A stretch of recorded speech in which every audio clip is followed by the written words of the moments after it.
It started with a simple instruction from my son, a request made with the kind of tone that I had long since learned to recognize. "Mom, please, just stay in the lounge. We'll come back for you after check-in." The words weren't exactly harsh, but there was something about the way they were said, something curt, as if it was the kind of thing that shouldn't require explanation, the kind of thing that shouldn't have caused me to hesitate, but it did. And I didn't ask him why. I didn't ask him anything. I just nodded, quietly accepting the command, as I had done for years, as a mother, a grandmother, as someone who had long ago learned how to make herself invisible when the situation called for it.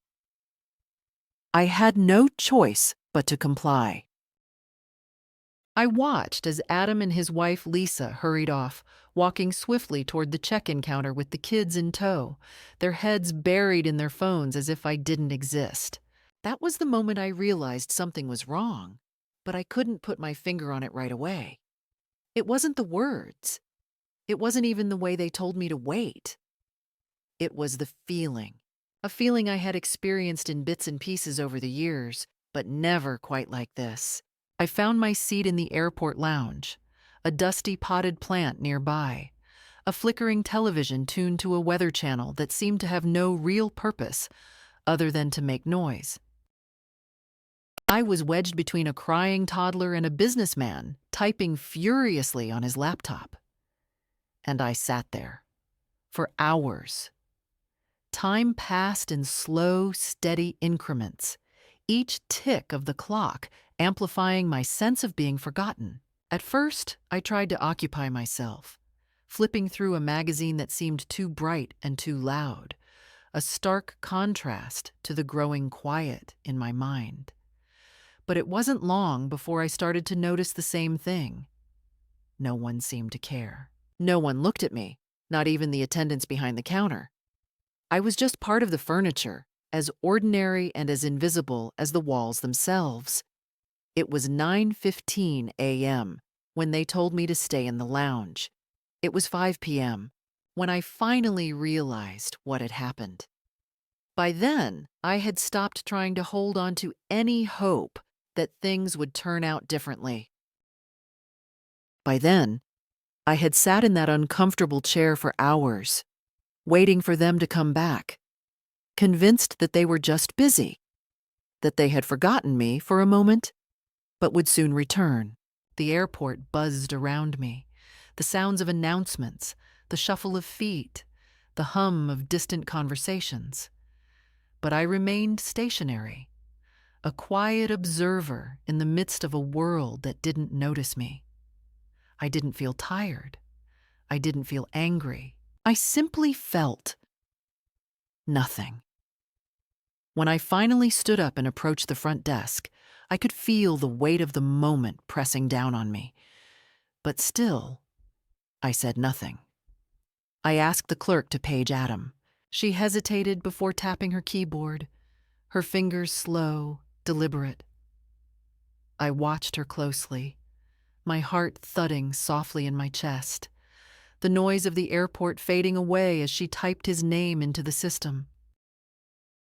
She glanced at me then, almost apologetically, before she looked at the screen again. "Ma'am, they've already checked in for their flight," she said, her voice gentle, careful. "They were on the 1:45 p.m. flight to Honolulu. It's already departed." I froze. The words didn't make sense at first. My mind struggled to process them. They checked in, without me. Not by accident. I knew my son well enough to know that if this had been a mistake, he would have come looking for me. But instead, they had left me behind, abandoned me like some forgotten piece of luggage. And there was no reason for it. Not really. No explanation, no apology. Just the simple, brutal fact. I had been left behind. I walked away from the desk, my mind a whirl of confusion and disbelief, and made my way to the restroom, locking myself in a stall, not to cry, but to sit in silence. I had no tears left. Not for them, not for myself. When I stepped out, the airport was shifting into evening mode. The buzz had quieted, the urgency of the day having slowly worn off. I looked at the departure screen and saw the list of flights, the destinations scrolling across it like some distant, unattainable dream. I didn't shake, didn't panic. I simply stared at it, feeling numb, as if I were watching someone else's life unfold in front of me. And then I saw it. Portland, 7:35 p.m. I don't know why I chose Portland. Maybe because it was the furthest thing from Honolulu, from everything I had been led to believe was my life. Maybe because it had once been home, a place I had loved before the years had taken their toll. But in that moment, I knew exactly what I had to do. I bought a one-way ticket to Portland. I didn't know why, not fully. Maybe it was because I felt like I was losing myself in this place, in this family that had never seen me. Maybe it was because I needed to be somewhere I could breathe, somewhere that wasn't built on expectations or demands. Maybe it was because I needed to prove something to myself. I wasn't sure, but it didn't matter. I wasn't going back to them, not yet. Not ever, if I could help it. The flight was quiet. No one asked why I was traveling alone, why I had removed my matching pink Vacation Nana t-shirt and tossed it in the trash. No one looked at me with pity, and I felt a strange relief in that. The hours passed in a blur, and before I knew it, I was on the ground in Portland, standing in the middle of an airport that felt both familiar and foreign at the same time. The city looked different, smaller somehow, or maybe it was me that had changed. But for the first time in a long time, I didn't feel like I was waiting for someone else's approval. I didn't feel like I had to be anything other than what I was in that moment. I was free. I stepped outside into the cool, crisp air, breathing in the smell of rain and pine. It was everything I had been missing, everything I had forgotten I needed. I called a cab, and the driver didn't ask questions, didn't try to make small talk. I appreciated that. The silence was a comfort. I arrived at a small, modest motel and paid for the room in cash, keeping my card tucked safely away. No one had to know about my account, about the money I had saved over the years, the money I had kept hidden from Adam and Lisa.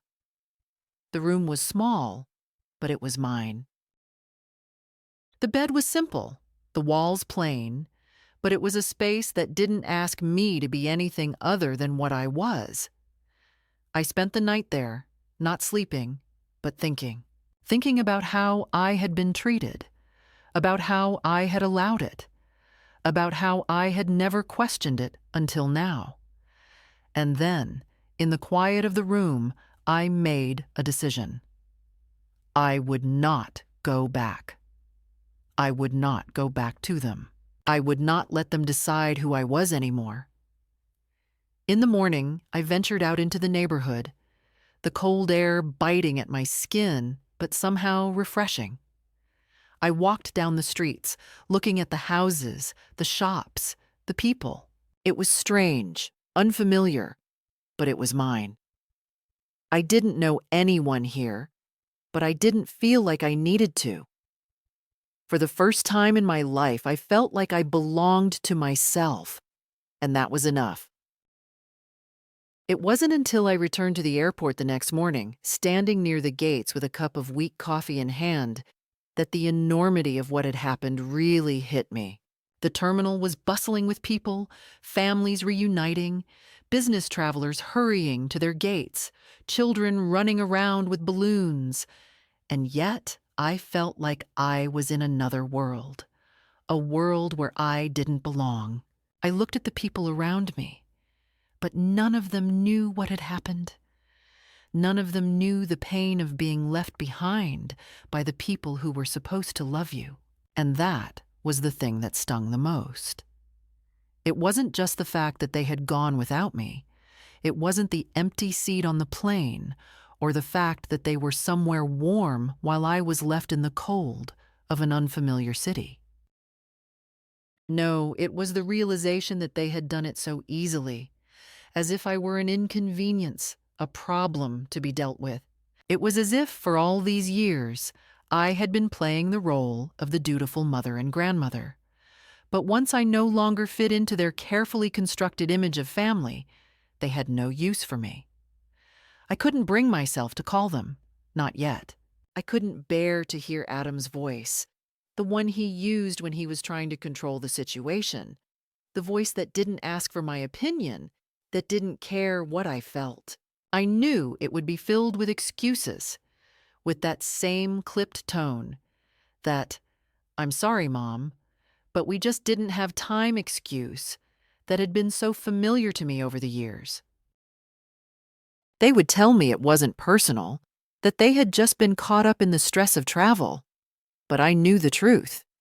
The truth was that I wasn't a priority for them anymore.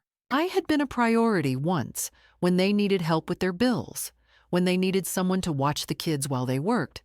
But now I had been relegated to the background, to the role of the invisible woman who didn't matter unless she was useful. I was still trying to process the shock of being abandoned when I saw a familiar face. A young woman in a smart black suit, carrying a clipboard and looking very much like she was in charge. She approached me with a polite smile, and I recognized her immediately as one of the managers from the hotel, the one who had checked us in the day before. She had been kind, efficient, and professional. But I hadn't expected to see her here, standing in front of me in the airport terminal, as if she had come to find me. "Excuse me, ma'am," she said, her voice warm but not overly familiar. "I believe you were checking in with a party yesterday. Your son and his family." I nodded, not trusting myself to speak. She smiled again, a little tighter this time. "I'm sorry to trouble you, but there's been a small issue with your reservation. Your son's credit card has been flagged, and unfortunately, I'm unable to complete the transaction for the additional night. I just wanted to let you know in case you were planning on extending your stay." The words hit me like a slap in the face. My son's credit card had been flagged? For what? For not paying? For spending too much? For pretending to be the perfect family while leaving me behind like some inconvenient afterthought? I wanted to scream, to demand answers. But instead, I just stood there, frozen. She didn't seem to notice my silence. Or perhaps she didn't care. She simply nodded and handed me a small envelope, the kind you get when you check out of a hotel, the kind that contains the bill. "Here's the balance for your room," she said, her voice steady and polite. "If you need any assistance, please don't hesitate to reach out." And with that, she turned and walked away, leaving me standing there, holding the envelope with the cold, impersonal bill inside. I stared at the envelope for a long time, feeling the weight of it in my hand, knowing that it represented more than just a financial transaction. It represented everything that had happened, everything that had been building up over the years, and now it was here, in my hands, in the form of a simple piece of paper. I had been left behind. I had been discarded. I had been told, in no uncertain terms, that I didn't matter. And as much as I wanted to deny it, as much as I wanted to tell myself that I was just overreacting, I knew deep down that I had been abandoned. There was no other way to put it. I couldn't stay in that airport, couldn't stay in the same place where I had been humiliated by the people who were supposed to love me. I didn't know what I was going to do next, but I knew one thing for sure. I couldn't go back to them. I couldn't go back to a life where I was nothing more than a convenience, a prop to be trotted out when it suited them. I needed to find something for myself, something that wasn't defined by their expectations, something that wasn't shaped by their approval. I had been living for them for so long, and now I realized that I had forgotten how to live for myself. It was time to fix that. So, I walked out of the terminal, stepped into the cool air, and for the first time in a long time, I didn't feel like I was waiting for someone to tell me what to do. I didn't feel like I was waiting for someone to tell me where I belonged. I didn't know where I was going, but I knew that wherever it would be my choice. It was the first real decision I had made in years, and for the first time in a long time, it felt like I was the one in control. I wasn't just a passenger in my own life anymore. I was the one who was steering the ship. I spent the rest of the day walking around the city, exploring the unfamiliar streets, getting lost in the maze of unfamiliar buildings and faces. It was strange, but it felt good. It felt like freedom, like I had finally stepped outside the shadow of my family's expectations and into the light of my own. And as the sun began to set, I found myself standing on a street corner, staring up at the sky, the first real moment of peace I had felt in years. I didn't have the answers, didn't know what the future held, but for the first time in a long time, I felt like I had a future worth living for. And that was enough. The days that followed were strange, a blur of movement and uncertainty. Yet I felt a certain peace settling within me. Like the quiet calm that follows a storm, I knew I had made a decision, a choice that no one had expected of me. And though it was terrifying, there was a part of me that felt more alive than I had in years. My life had always been about others, about making sure Adam and Lisa were taken care of, about managing their needs, their expectations, their schedules. And now, for the first time in as long as I could remember, I was making decisions based solely on what I wanted. I had taken the step, even if it was a small one, of stepping outside the life they had built for me.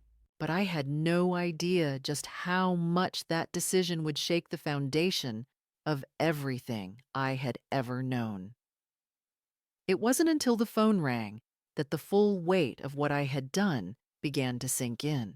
The sound of the phone, ringing sharply through the stillness of the room, seemed to come from a place far outside myself. I stared at the screen as it lit up, my heart skipping a beat. Adam's name flashed on the screen, and for a moment, I hesitated. I didn't know if I wanted to pick up, if I wanted to hear his voice again. It had been only a few days since I had left the airport, since I had walked away from the life I had known, but already it felt like a lifetime. The woman who had sat in the lounge, waiting for her family to return, seemed like someone I didn't recognize anymore. I had changed. The thought of returning to that version of myself felt suffocating. But I also knew I couldn't ignore it forever. So, I answered. Martha? His voice came through the phone, tight and controlled, but I could hear the edge of panic in it. Where are you? We've been looking for you. Lisa's worried sick. I leaned against the wall, the phone pressed tightly to my ear. I'm in Portland, Adam. I'm fine. My voice was steady, though a part of me felt like I was lying, like I wasn't entirely sure what fine meant anymore. But I wasn't going to tell him that. I wasn't going to tell him that I was in a cheap motel, that I was walking the streets of a city I hadn't visited in years, that I had no idea what I was doing, but that I was finally doing it for myself. I wasn't going to tell him any of that. Portland? What are you doing there? You're supposed to be with us. What is this, Martha? The frustration in his voice was palpable, but there was something else there too. Something beneath the anger that I couldn't quite place. A hint of disbelief, maybe. Why didn't you tell us? We thought something happened to you. I felt a sharp sting in my chest, a brief flare of hurt that I quickly swallowed down. I didn't think you'd miss me, Adam. You didn't seem too concerned when you left without me. There was a pause on the other end of the line, and I could practically hear him struggling to find the right words. Mom, you have to understand. It wasn't like that. We were just trying to get everything sorted, and you were fine in the lounge. We thought you'd catch up. It was a mistake. We didn't mean to leave you behind. I closed my eyes, the anger welling up inside me. And yet somehow, I was calm. Too calm. I've heard that excuse before, Adam. You didn't make a mistake. You made a choice. There was another long pause, and then, in a voice that was barely a whisper, he said, I'm sorry. I really am. Please come home. The word seemed so foreign now, like a place I had once known but had since grown out of. I couldn't go back to that. I couldn't go back to being the woman they wanted me to be, the woman who sat quietly in the background, waiting to be needed. That version of me had died in the airport lounge, in the silence of their departure. I had already made up my mind. No, Adam. I'm not coming back. I'm done with that. Done with what? His voice cracked, and I could hear the desperation in it now. Please, Mom, don't do this. You're all we have. We can fix this. You don't have to run away. I'm not running away, I said quietly. I'm running to something, Adam. Something I haven't had in a long time. Something that's mine.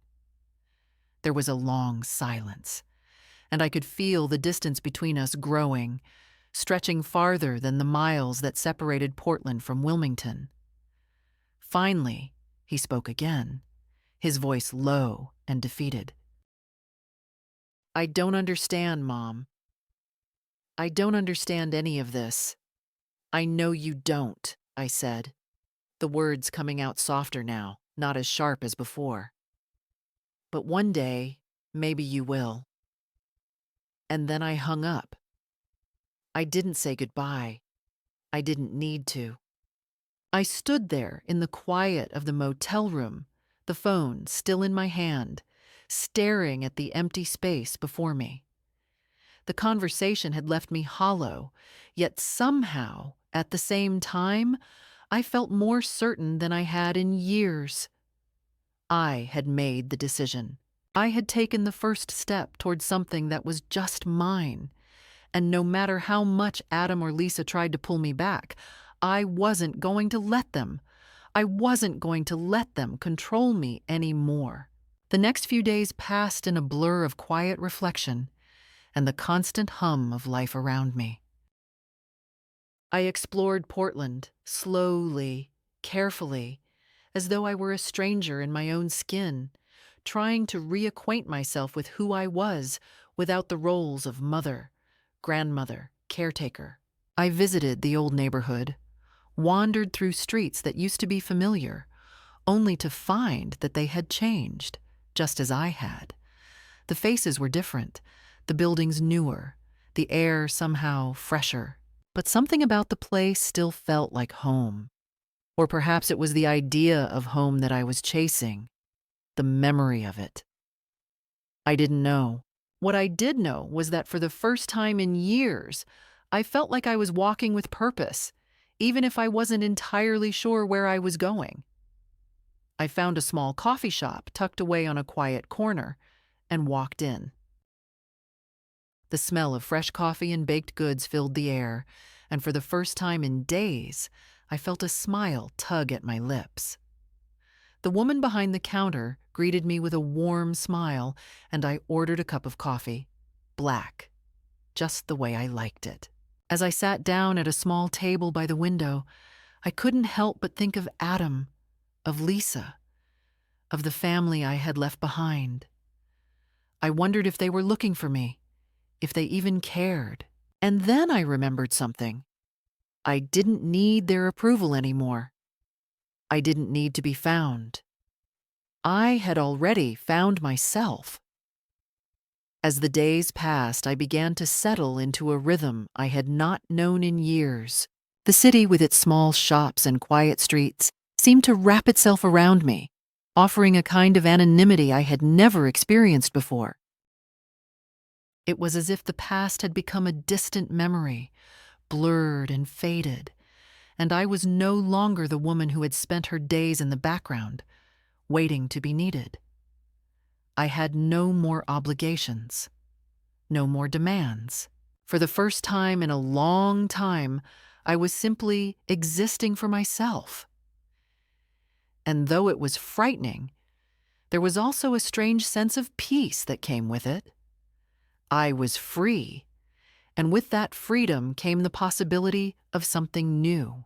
The first thing I did was find a place to stay. I wasn't sure how long I would be in Portland, but I knew I needed a place of my own, something that was mine and mine alone. I didn't want to impose on anyone, didn't want to be a burden to anyone else. I found a small, modest room in a boarding house run by a woman named Joyce. She was older than I was, her hair gray and wild, her face marked with the lines of someone who had lived a full life. Her house was small, but it felt lived in, filled with the smells of food and the sound of soft music playing in the background. The room she offered me was simple, but it was clean, and it was all I needed. I moved in without fanfare, without any of the usual apologies or excuses that I had grown accustomed to making. I didn't need anyone's permission. I had learned that much already. As I unpacked my things, I couldn't help but feel a strange sense of satisfaction. For the first time in years, I wasn't doing this for anyone else. I was doing it for me. There was no one to impress, no one to answer to. The bed was simple, the walls plain, but it was mine. I didn't have to explain myself to anyone. I didn't have to worry about whether my things were in the way or whether someone else needed the space. It was just me in this small room making a life for myself. And that thought, though simple, was enough to make me feel more grounded than I had in years. I had no plan, no specific direction in mind, but I knew that I needed to do something. I couldn't just sit here and wait for something to happen. I had spent too many years waiting for others to decide what my life would be. Too many years living on the fringes of my own story. Now, it was my turn to take the lead. I began to search for work, something to occupy my days, something to give me a sense of purpose. I didn't care what it was, as long as it allowed me to stand on my own 2 feet, to earn my own way. It wasn't long before I found a job at a local cafe. The work was simple, nothing glamorous, but it was steady, and that was all I needed. I started off as a waitress, taking orders, delivering food, and refilling coffee cups. The hours were long, but the work didn't bother me. It felt good to be moving, to be doing something that didn't require me to apologize for existing. The customers were kind enough, though most of them didn't seem to notice me much, but that was fine with me. I wasn't there to make a spectacle of myself. I was there to prove to myself that I could still stand on my own, that I could still take care of myself without anyone's help. The first paycheck I earned was small, barely enough to cover my expenses for the week, but it didn't matter. It wasn't the amount that counted, it was the fact that I had earned it. It was mine. And that thought brought me a sense of pride I hadn't felt in a long time. I didn't have to rely on anyone else. I wasn't living off of Adam's generosity or Lisa's charity. I was living on my own terms. I could make my own decisions, my own choices, and I wasn't beholden to anyone. I spent my free time exploring the city, getting to know the streets, the people, and the places that made it feel like home. I visited the park, sat on the benches, and watched the world go by. I found a small bookstore that smelled of old paper and dust, and I spent hours browsing the shelves, losing myself in the pages of books that had long been forgotten. I walked through neighborhoods I had never seen before, taking in the sights and sounds of a city that was both strange and familiar. I was no longer just a visitor passing through. I was becoming a part of it, and that was something I had never thought possible. But even as I settled into this new life, I couldn't escape the pull of the past. The memory of Adam's voice, the sharp edge of his words, still lingered in my mind. I hadn't spoken to him since the phone call, and I wasn't sure if I ever would again. A part of me wanted to call him, to let him know I was okay, to ease his worry. But another part of me knew that I couldn't. I couldn't go back to that. I couldn't go back to being the person I had been before.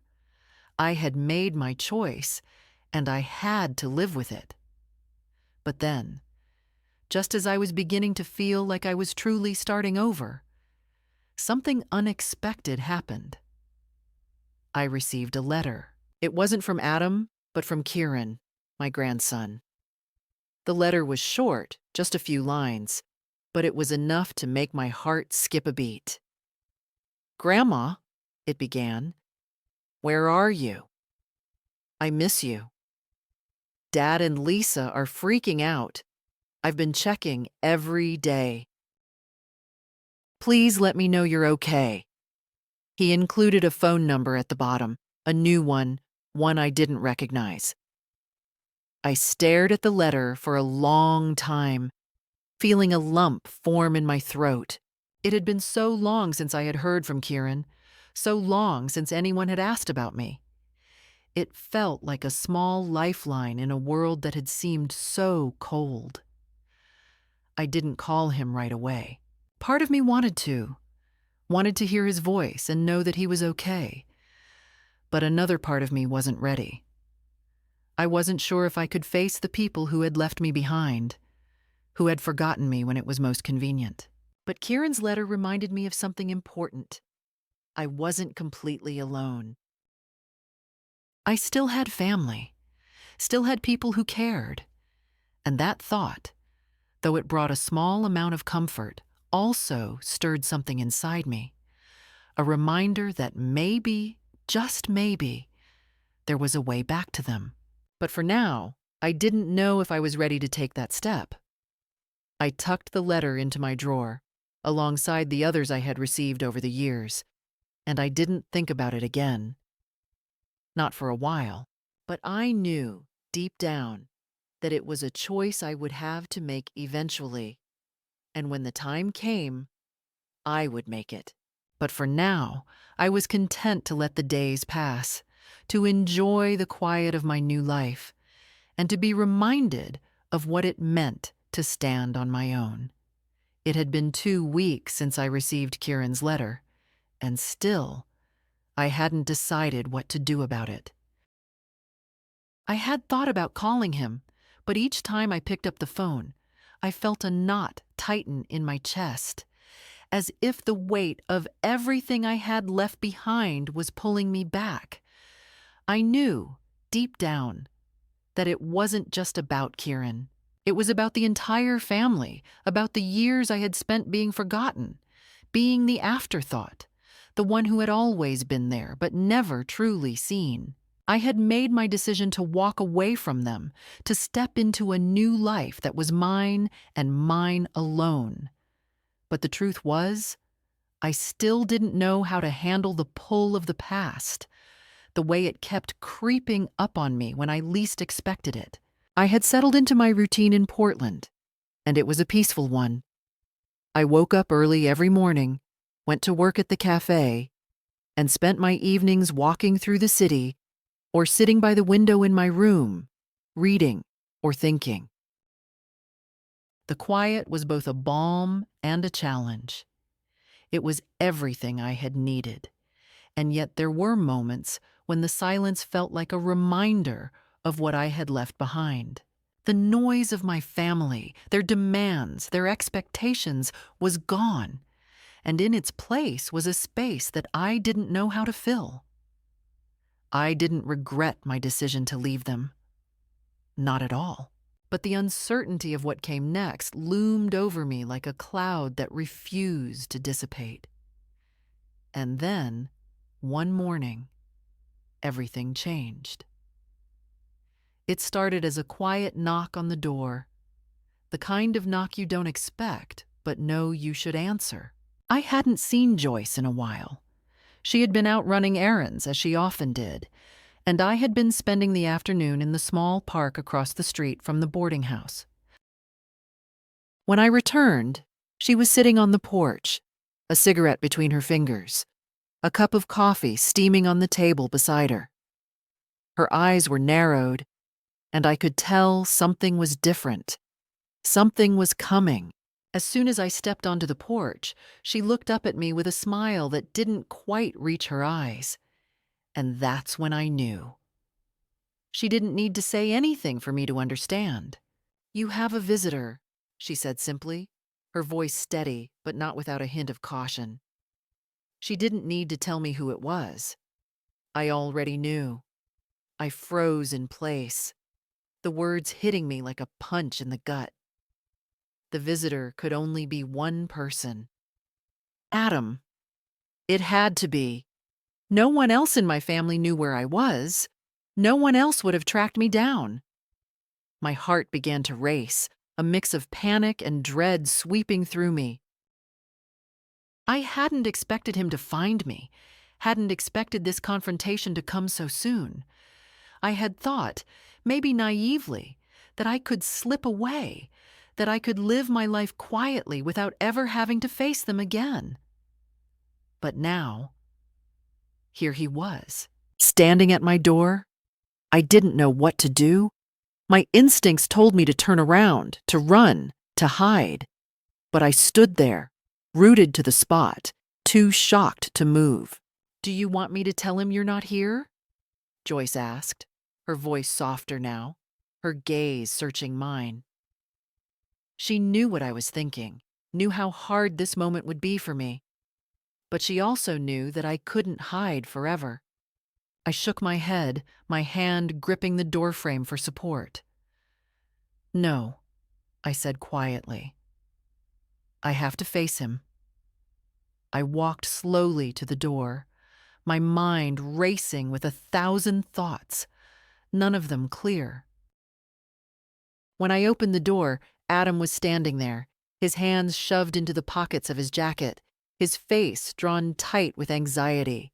The moment our eyes met, I could see the tension in his shoulders, the way he was holding himself back, like he wasn't sure whether to be angry, sad, or worried. "Martha," he said, his voice hoarse, as though he had been rehearsing what to say, but still didn't know how to say it. "I've been looking for you." I didn't know where else to go. I didn't say anything right away. I simply stood there, staring at him, taking in the sight of the son I had raised, the son who had once been my whole world, now standing before me, looking like a stranger. He hadn't changed much, not physically.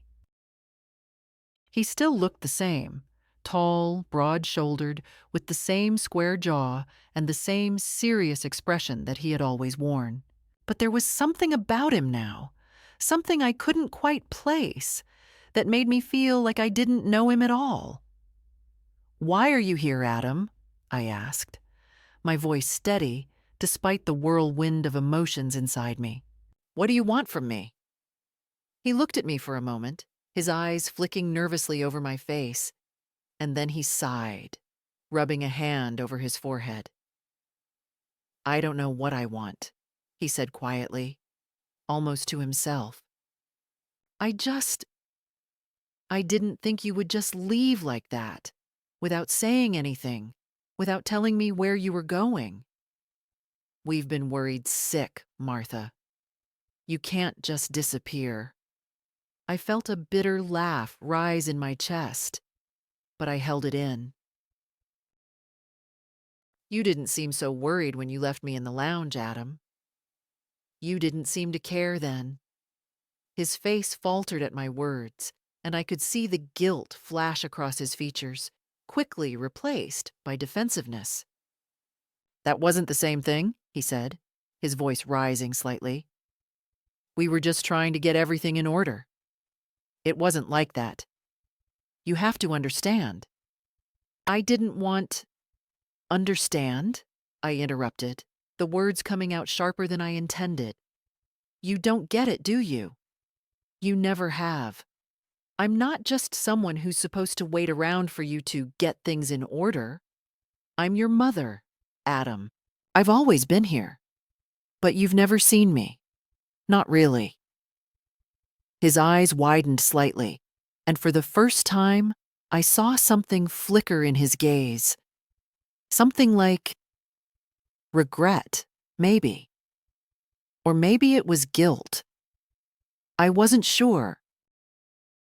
He opened his mouth to say something, but I raised my hand to stop him. "I've spent my whole life living for you and Lisa, making sure you had everything you needed, making sure the kids were taken care of, always making myself smaller so that you could be bigger. But no more, Adam. I'm done. I'm done living for you.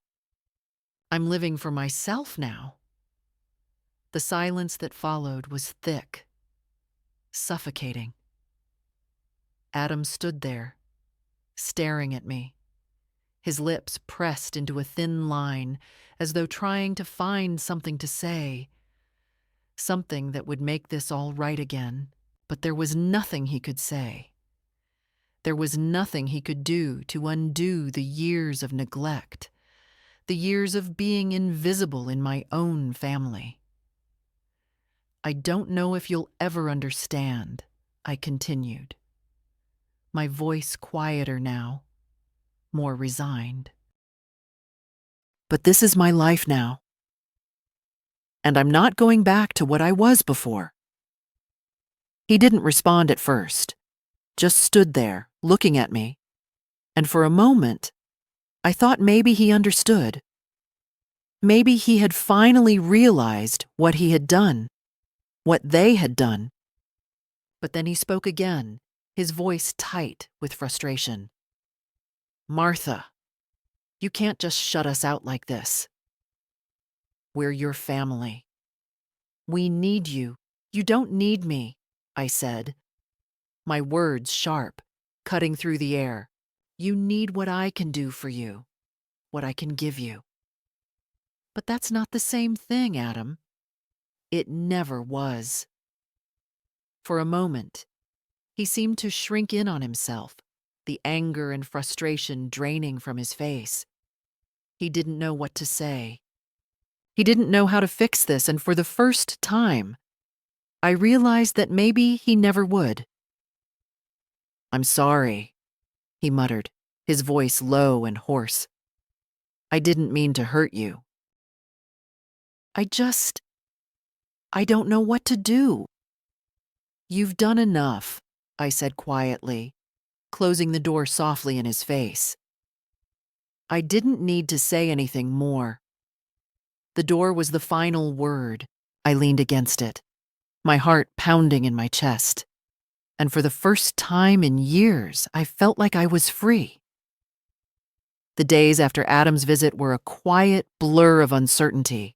I hadn't expected him to show up like that, standing on my doorstep, his eyes full of guilt and confusion.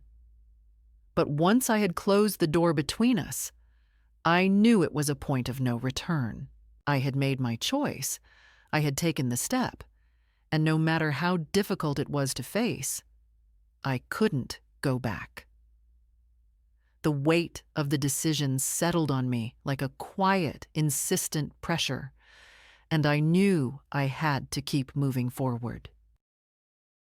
I couldn't let his words, his apologies, pull me back into the life I had worked so hard to escape. I kept busy, going through my routine, work at the cafe, walking around the city, finding small moments of peace in the quiet spaces I had carved out for myself. I began to realize just how much of my life had been spent on autopilot, reacting to the needs of others, waiting for approval, filling the roles that had been assigned to me. But now, for the first time, I was filling my own space, and it was exhilarating and terrifying in equal measure. Every day was a new beginning, a new chance to define who I was, to be the person I had always hoped to be, but had never quite allowed myself to become. It was during one of these long walks, as I passed through a neighborhood of brick row houses and flowering trees, that I saw him again. Kieran, my grandson. He wasn't supposed to be here. I hadn't expected to see him, hadn't thought for a second that he would come looking for me. But there he was, standing on the corner, looking out of place but somehow familiar all the same. His eyes met mine, and for a moment, we just stood there, the world around us continuing as if nothing had changed. But for both of us, everything had shifted. I didn't know what to say, didn't know how to react. I had spent so many years focusing on what I had lost, on the pain of being abandoned by my son and daughter-in-law, that I had forgotten that Kieran, my only grandchild, had been left behind as well. He wasn't the one who had forgotten me, but he had been caught in the crossfire of a family that had forgotten how to care. I hadn't realized how much I missed him until that moment, how much I had longed to hear his voice, to see his face, to know that he was okay. And now here he was, standing in front of me, as if he had found his way back to me, to the woman who had always loved him, who had always seen him for who he truly was. "Grandma," he said, his voice tentative but warm. "I thought I'd find you here." I didn't know what to say. I just nodded, a lump forming in my throat as I looked at him. He had grown, become a man, but the boy I remembered was still there, somewhere beneath the surface. His eyes had the same spark they always had, the same quiet wisdom that had always made him different from the other kids. And in that moment, I realized that he had been the one thing I hadn't been able to let go of, the one thing that had kept me tethered to a past I was trying so hard to move away from. "I'm sorry, Grandma," he said, taking a step closer to me. "I didn't know where you went. I tried to reach you, but—" He paused, his gaze faltering. "I didn't know what happened. I just wanted to make sure you were okay." I swallowed hard, fighting the tears that threatened to spill over. It was like the dam had broken, the floodgates opening to all the grief and pain I had been holding in for so long. Kieran had always been the one who understood me, the one who never made me feel like an inconvenience, the one who had never looked at me as if I were something to be tolerated. And in that moment, I realized just how much I had missed him, just how much I had longed for a connection that had never been severed, despite everything that had happened. "I'm okay, Kieran," I said, my voice barely a whisper. "I'm better than okay." He smiled then, a soft, knowing smile, and I could see the relief in his eyes. He hadn't expected me to say that, hadn't expected me to be okay, but I was. I was okay because I had finally found my way back to myself, because I had stopped living for everyone else, stopped waiting for validation, stopped being the person I thought they wanted me to be. I was okay because I had made a choice that was mine, a choice that no one could take away from me. "I missed you, Grandma," he said, his voice thick with emotion. "I thought about you all the time, and I kept thinking I should have done more. I should have called more, but I didn't know how to reach you." "You don't have to apologize, Kieran," I said, reaching out to touch his arm, feeling the warmth of his skin beneath my fingers. "I'm here now, and that's what matters." He nodded, his eyes glistening with unshed tears. For a moment, neither of us spoke. We just stood there, two people who had been separated by circumstances beyond our control, but who had somehow found each other again in the midst of the chaos. It was a moment of understanding, of forgiveness, and for the first time in a long time, I felt like I had something real to hold on to. Kieran didn't ask about my decision, didn't question why I had left, and I didn't offer any explanations. We didn't need to talk about the past. What mattered was the present, what we had now. And in that moment, I knew that I wasn't alone. Not anymore. "I'm glad you're okay, Grandma," Kieran said finally, breaking the silence. "I really am. I just want you to know that I'm here for you." Whenever you need me, I smiled, my heart swelling with love for him, for the young man he had become. "I know, Kieran. I know. And I'm here for you, too, always." We stood there for a few more moments, not speaking, just enjoying the quiet of the moment, the connection that had never really been lost. And then, as the sun began to set behind the buildings, painting the sky with shades of pink and orange, we both turned and walked down the street together, side by side, the future ahead of us, full of possibilities. Life after that day with Kieran had changed, not in dramatic, sweeping ways, but in ways that mattered. It became calmer, more measured, and ultimately free. Kieran and I continued to see each other, but the tension between us had dissolved. We no longer needed to talk about the past. We didn't need to dissect the family drama, or the reasons why I had left, or even how I felt about the years of neglect. What mattered was what we had now, and it was enough. We spent our time together in quiet conversations, laughter, and small, shared moments. Moments that I had been craving for so long, but had never quite known how to create until now. There was no expectation, no pressure. It was simply being together. For the first time in years, I began to understand that I didn't need to apologize for my existence, nor did I need anyone's approval. The roles I had spent so many years playing, the roles of mother, grandmother, caregiver, they no longer defined me. I was just me. And that realization, small as it might sound, was a gift I had never allowed myself. The gift of just being, without feeling as though I was only valuable because of what I could give. I had spent my life in the background, always there, but never truly seen. But now, for the first time, I was finally stepping into my own life. As time passed, I found myself walking through Portland's quiet streets, finding peace in the simplest things. The way the leaves rustled in the wind, the way the city smelled after it had rained, the way the sun felt on my face during the rare moments when the sky cleared. These were the moments that reminded me that I was alive and I was living, not waiting for something to happen, but making something happen for myself.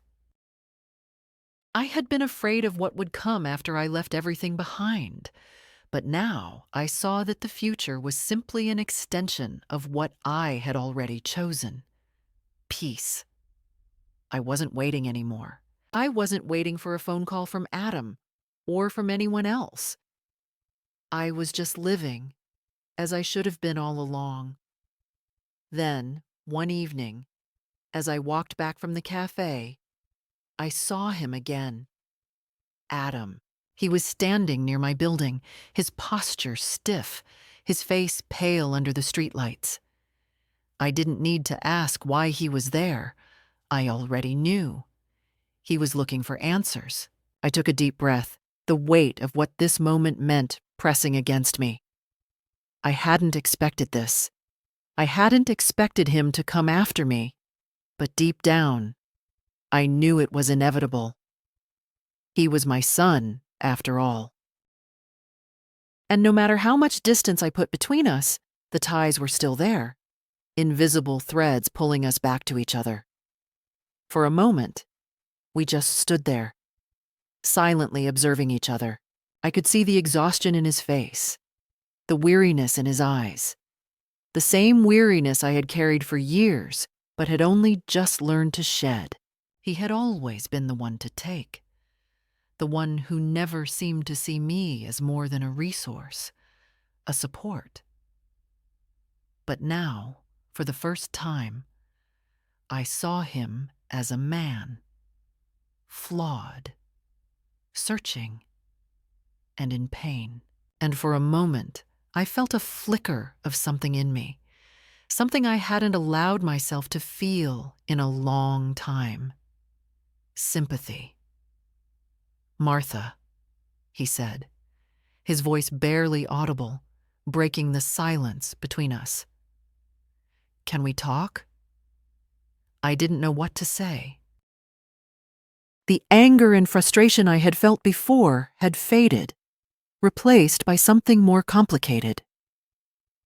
"We've talked enough, Adam," I said quietly. "What's left to say?" "I know," he replied quickly. "I know I can't change what happened, but I need you to understand that I never meant to hurt you. I didn't think you'd just leave like that, without a word." His voice cracked, and he swallowed hard, the emotion raw and unfiltered. "I don't know how we got here, but I don't want to lose you, Mom." "I don't." I looked at him for a long moment, the silence stretching between us. I hadn't realized how much I had missed hearing his voice, how much I had longed for his love and approval, even after everything that had happened. But the truth was, I had already made my choice. I had already stepped away, and though I had moments of doubt, I knew I could not go back. Not to the way things were, not to a life where I had to sacrifice myself for the sake of keeping others happy. "You didn't lose me, Adam," I said softly. "I'm right here. But you lost me a long time ago when you stopped seeing me, when I stopped being a person to you and became just a convenience. That's when you lost me." His face crumpled with the weight of my words, and for a second, I thought he might cry. But instead, he just nodded. "I was selfish," he said. "I never saw it." Not until now I didn't respond right away. What was there to say? The truth had been laid bare between us. There was no going back. Not now. Not after everything. "I'm sorry, Mom," he said again, his voice softer this time. "I really am. I've been a terrible son." I shook my head, my eyes never leaving his. "You've been the son you needed to be. I've been the mother I needed to be." but I can't be that anymore. Not for you. Not for anyone. I'm sorry, Adam, but I've moved on. And with that, I turned away. I didn't look back. The next morning, I woke up with a sense of finality. Adam's visit, his words, didn't change anything. They hadn't brought me any closer to what I thought I needed. Some grand apology, some explanation. Number. What I had was enough. I had peace.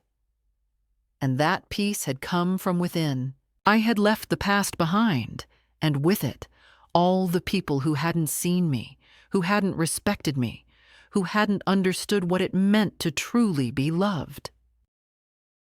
Later that day, as I sat on the porch with Joyce, a cup of tea in my hands, I realized just how far I had come. I wasn't the same woman who had been left behind at the airport, waiting for a family that would never come. I wasn't the woman who had spent years giving everything and receiving nothing in return. I was something else now. Someone who could finally stand up for herself, who could finally choose herself. And that was enough. Joyce looked over at me, her eyes soft with understanding. You know, she said, her voice low but steady, you've come a long way, Martha. I smiled. The first real smile I had given in a long time. I know, I said. I finally found myself. And in that moment, I realized that I had never really been lost at all. I had simply needed to find the courage to leave behind everything I thought I needed. To walk away from the past, from the expectations, from the hurt.